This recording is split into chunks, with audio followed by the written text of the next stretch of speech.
राधे राधे। स्वागत है आप सबका आपके अपने चैनल निष्ठा भक्ति भाव पर। आप सभी हमारे चैनल पर पद्म पुराण सुन रहे हैं। यह हम आपको अध्याय रूप में सुना रहे हैं। उम्मीद करती हूँ आपको ये अध्याय पसंद आ रहे होंगे। अगर वीडियो पसंद आए तो वीडियो को लाइक और शेयर ज़रूर करिएगा, और अगर आप हमारे चैनल पर नए हैं तो चैनल को सब्सक्राइब करिएगा।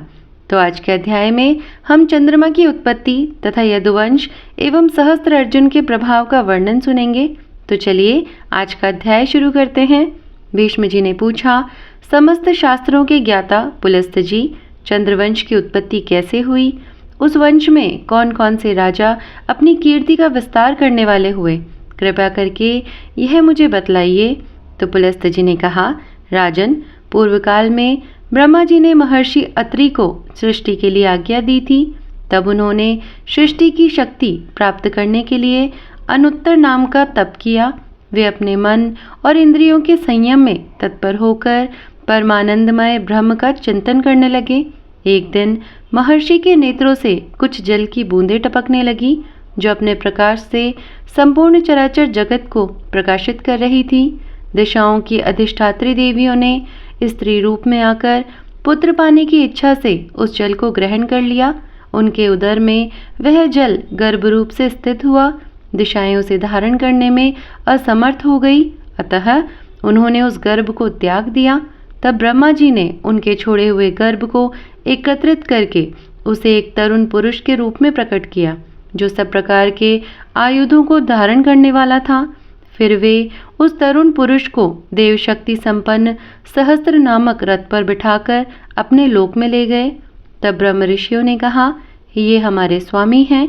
तदंतर ऋषि, देवता, गंधर्व और अप्सराएं उनकी स्तुति करने लगी। उस समय उनका तेज बहुत बढ़ गया। उस तेज के विस्तार से इस पृथ्वी पर दिव्य औषधियां उत्पन्न हुई। इसी से चंद्रमा औषधियों के स्वामी हुए तथा द्विजों में भी उनकी गणना हुई। वे शुक्ल पक्ष में बढ़ते और कृष्ण पक्ष में सदा क्षीण होते रहते। कुछ काल के बाद प्रचेताओं के पुत्र प्रजापति दक्ष ने अपनी 27 कन्याएं, जो रूप और लावण्य से युक्त तथा अत्यंत तेजस्विनी थीं, चंद्रमा को पत्नी रूप में अर्पण की। तत्पश्चात चंद्रमा ने केवल श्री विष्णु के ध्यान में तत्पर होकर चिरकाल तक बड़ी भारी तपस्या की। इससे प्रसन्न होकर परमात्मा श्री नारायण देव ने उनसे वर मांगने को कहा। तब चंद्रमा ने यह वर मांगा कि मैं इंद्रलोक में राजसूय यज्ञ करूंगा। उसमें आपके साथ ही संपूर्ण देवता मेरे मंदिर में प्रत्यक्ष प्रकट होकर यज्ञ भाग ग्रहण करें। शूलधारी भगवान श्री शंकर मेरे यज्ञ की रक्षा करें।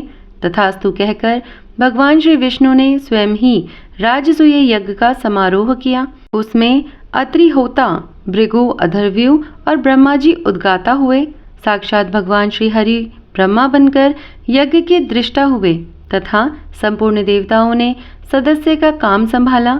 यज्ञ पूर्ण होने पर चंद्रमा को दुर्लभ ऐश्वर्य मिला और वे अपनी तपस्या के प्रभाव से सातों लोकों के स्वामी हुए। चंद्रमा से बुद्ध की उत्पत्ति हुई। ब्रह्म ऋषियों के साथ ब्रह्मा जी ने बुद्ध को भूमंडल के राज्य पर अभिषिक्त करके उन्हें ग्रहों की समानता प्रदान की। बुद्ध ने इला के गर्भ से एक धर्मात्मा पुत्र उत्पन्न किया, जिसने 100 से भी अधिक अश्वमेघ यज्ञों का अनुष्ठान किया। वह पुरूरवा के नाम से विख्यात हुआ। संपूर्ण जगत के लोगों ने उसके सामने मस्तक झुकाया। पुरूरवा ने हिमालय के रमणीय शिखर पर ब्रह्मा जी की आराधना करके लोकेश्वर का पद प्राप्त किया। वे सातों द्वीपों के स्वामी हुए। केशी आदि दैत्यों ने उनकी दासता स्वीकार की। उर्वशी नाम की अप्सरा उनके रूप पर मोहित होकर उनकी पत्नी हो गई। राजा पुरूरवा संपूर्ण लोकों के हितैषी राजा थे। उन्होंने सातों द्वीप, वन, पर्वत और काननों सहित समस्त भूमंडल का धर्म पूर्वक पालन किया। उर्वशी ने पुरूरवा के वीर्य से 8 पुत्रों को जन्म दिया। उनके नाम ये हैं: आयु, दृढ़ायु, वशायु, धनायु, वृत्तिमान, वसु, द्विजात और सुबाहु। ये सभी दिव्य बल और पराक्रम से संपन्न थे। इनमें से आयु के 5 पुत्र हुए: नहुष, वृद्धिशर्मा, रजी, दंभ और विपाम्मा। ये पांचों वीर महारथी थे। रजी के 100 पुत्र हुए, जो राजई के नाम से विख्यात थे। राजन, रजी ने तपस्या द्वारा पाप के संपर्क से रहित भगवान श्री नारायण की आराधना की। इससे संतुष्ट होकर श्री विष्णु ने उन्हें वरदान दिया, जिससे रजि ने देवता, असुर और मनुष्यों को जीत लिया। अब वे नहुष के पुत्रों का परिचय देता हूँ। उनके 7 पुत्र हुए और वे सबके सब धर्मात्मा थे। उनके नाम ये हैं: यति, ययाति, सन्याति, उद्भव, पर, वियति और विद्यासाती। ये 7 अपने वंश का यश बढ़ाने वाले थे। उनमें यति कुमार अवस्था में ही वानप्रस्थ योग्य हो गए। ययाति राज्य का पालन करने लगे। उन्होंने एकमात्र धर्म की शरण ले रखी थी। दानवराज वृषपर्वा की कन्या शर्मिष्ठा तथा शुक्राचार्य की पुत्री सती, देवयानी, ये दोनों उनकी पत्नियां थीं। ययाति के 5 पुत्र थे। देवयानी ने यदु और तुर्वसु नाम के 2 पुत्रों को जन्म दिया तथा शर्मिष्ठा ने द्रुहु, अनु और पुरु नाम के 3 पुत्र उत्पन्न किए। उनमें यदु और पुरु ये दोनों अपने वंश का विस्तार करने वाले हुए। यदु से यादवों की उत्पत्ति हुई, जिनमें पृथ्वी का भार उतारने और पांडवों का हित करने के लिए भगवान बलराम और श्री कृष्ण प्रकट हुए। यदु के 5 पुत्र हुए जो देव कुमारों के समान थे। उनके नाम थे सहस्त्रजित, कोष्टु, नील, अंजिक और रघु। इनमें सहस्त्रजित ज्येष्ठ थे। उनके पुत्र राजा शतजीत हुए। शतजीत के हय, हय और उत्ताल हय ये 3 पुत्र हुए जो बड़े धर्मात्मा थे। हय का पुत्र धर्मनेत्र के नाम से विख्यात हुआ। धर्मनेत्र के कुंभी, कुंभी के सनहत और सनहत के महिष्मान नामक पुत्र हुआ। महिष्मान से भद्रसेन नाम का पुत्र का जन्म हुआ जो बड़ा प्रतापी था। वह काशीपुरी का राजा था। भद्रसेन के पुत्र राजा दुर्दर्श हुए। दुर्दर्श के पुत्र भीम और भीम के बुद्धिमान कनक हुए। कनक के कृताग्नि, कृतवीर्य, कृतधर्मा और कृतौजा ये 4 पुत्र हुए जो संसार में विख्यात थे। कृतवीर्य का पुत्र अर्जुन हुआ जो 1000 भुजाओं से सुशोभित एवं 7 द्वीपों का राजा था। राजा कार्तवीर्य ने 10,000 वर्षों तक दुष्कर तपस्या करके भगवान देवातिदेव की आराधना की। पुरुषोत्तम दत्तात्रेय जी ने उन्हें 4 वरदान दिए। राजाओं में श्रेष्ठ अर्जुन ने पहले तो अपने लिए 1000 भुजाएं मांगी।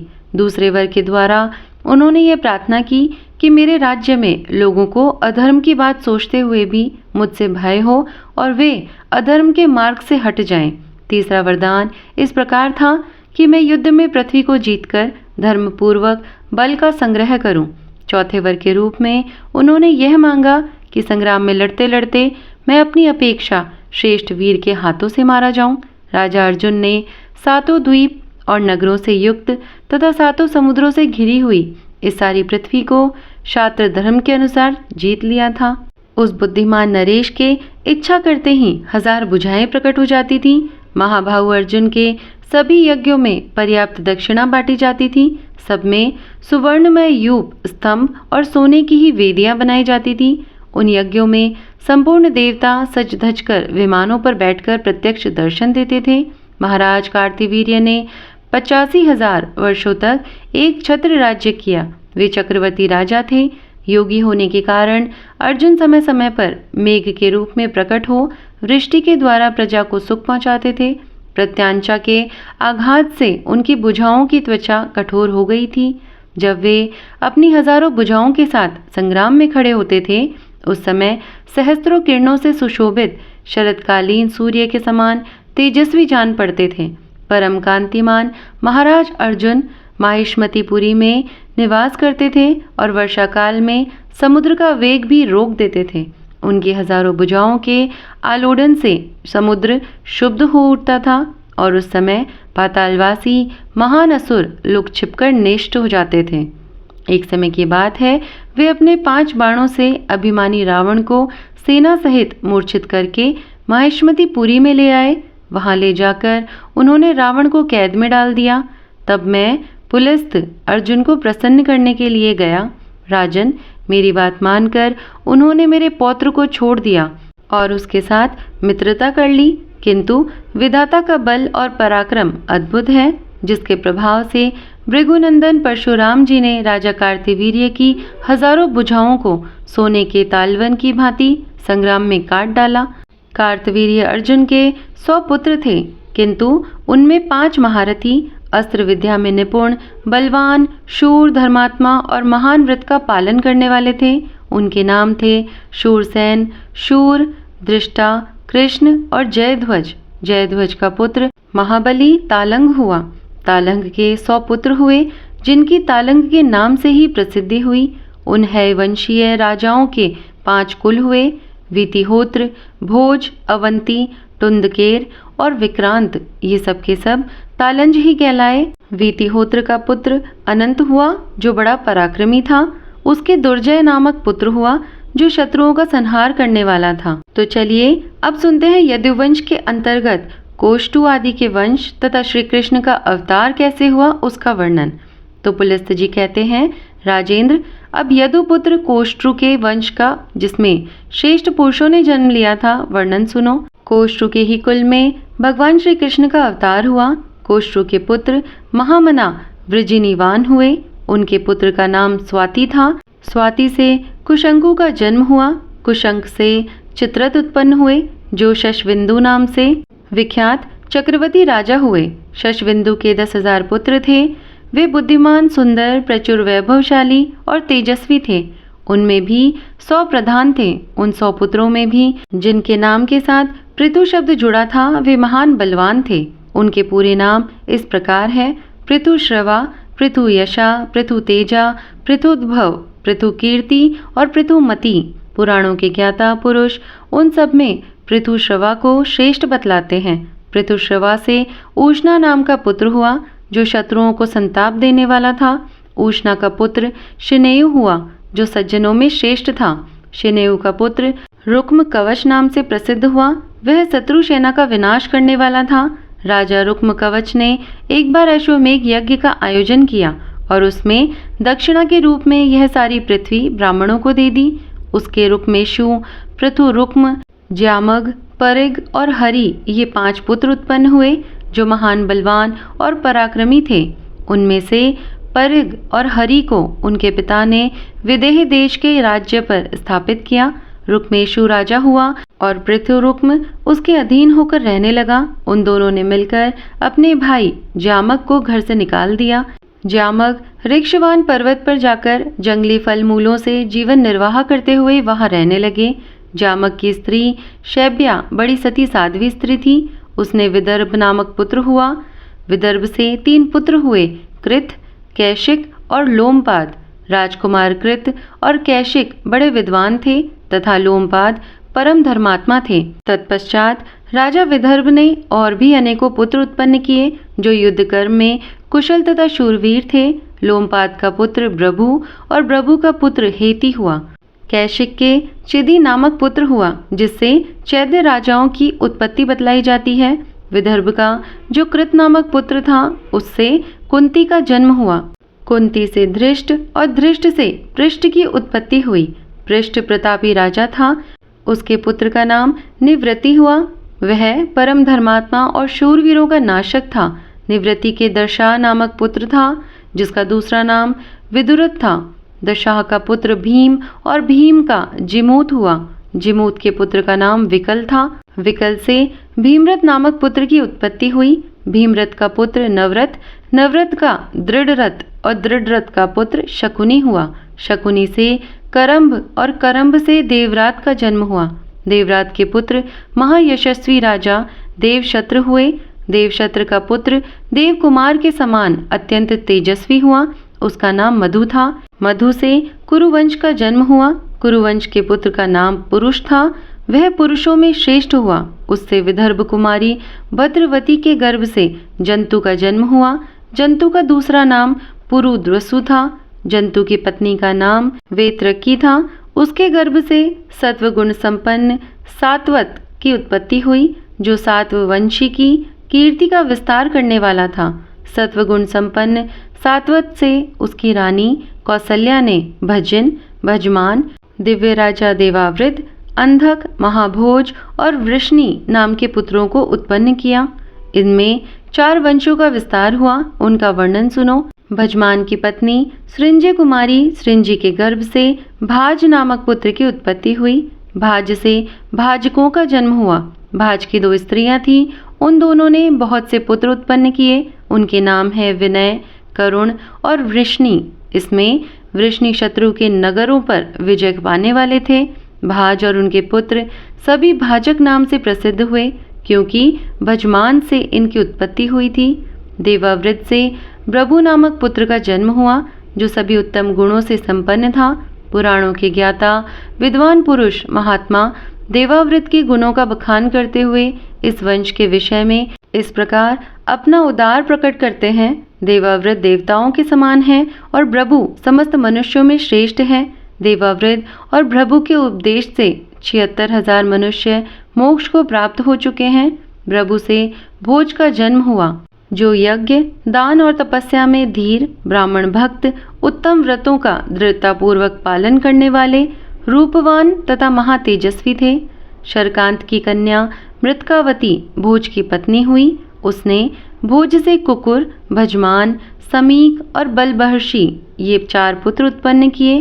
कुकुर के पुत्र धृष्णु, धृष्णु के धृति, धृति के कपोत्रोमा, कपोत्रोमा के नेमित्ति, नेमित्ति के सुसूत और सुसूत के पुत्र नरी हुए। नरी बड़े विद्वान थे। उनका दूसरा नाम चंदनोदक दुंदुभी बतलाया गया है। उनसे अभिजीत और अभिजीत से पुनर्वसु नामक पुत्र उत्पन्न हुआ। शत्रु विजयी पुनर्वसु से 2 संतानें हुई, एक पुत्र और एक कन्या। पुत्र का नाम आहूक था और कन्या का आहूकी। भोजवंश में कोई असत्यवादी, तेजहीन, यज्ञ न करने वाला, 1000 से कम दान करने वाला, अपवित्र और मूर्ख नहीं था। भोज से बढ़कर कोई हुआ ही नहीं। यह भोजवंश आहूक तक आकर समाप्त हो गया। आहूक ने अपनी बहन आहूकी का ब्याह अवंती देश में किया था। आहूक की एक पुत्री भी थी, जिसने 2 पुत्र उत्पन्न किए। उनके नाम हैं देवक और उग्रसेन। वे दोनों देव कुमारों के समान तेजस्वी हैं। देवक के 4 पुत्र हुए, जो देवताओं के समान सुंदर और वीर हैं। उनके नाम हैं देववान, उपदेव, सुदेव और देवरक्षक। उनके 7 बहिनें थीं, जिनका ब्याह देवक ने वसुदेव जी के साथ कर दिया। उन 7 के नाम इस प्रकार है: देवकी, श्रुतदेवा, यशोदा, श्रुतिश्रवा, श्रीदेवा, उपदेवा और सुरूपा।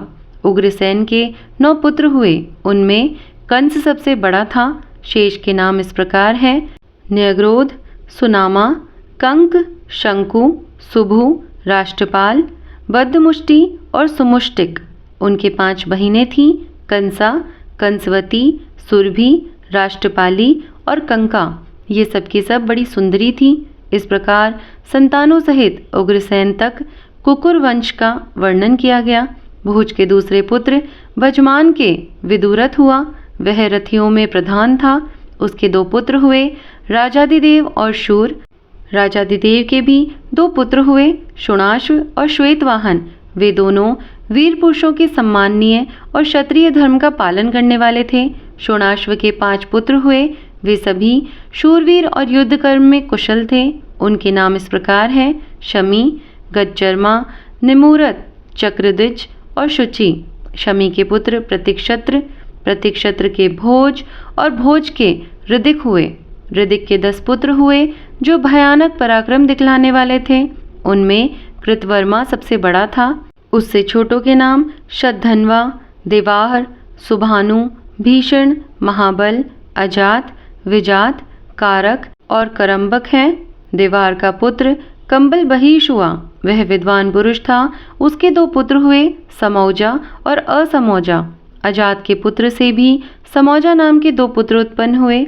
समौजा के 3 पुत्र हुए, जो परम धार्मिक और पराक्रमी थे। उनके नाम हैं सुरुद्रेश, सुरांश और कृष्ण।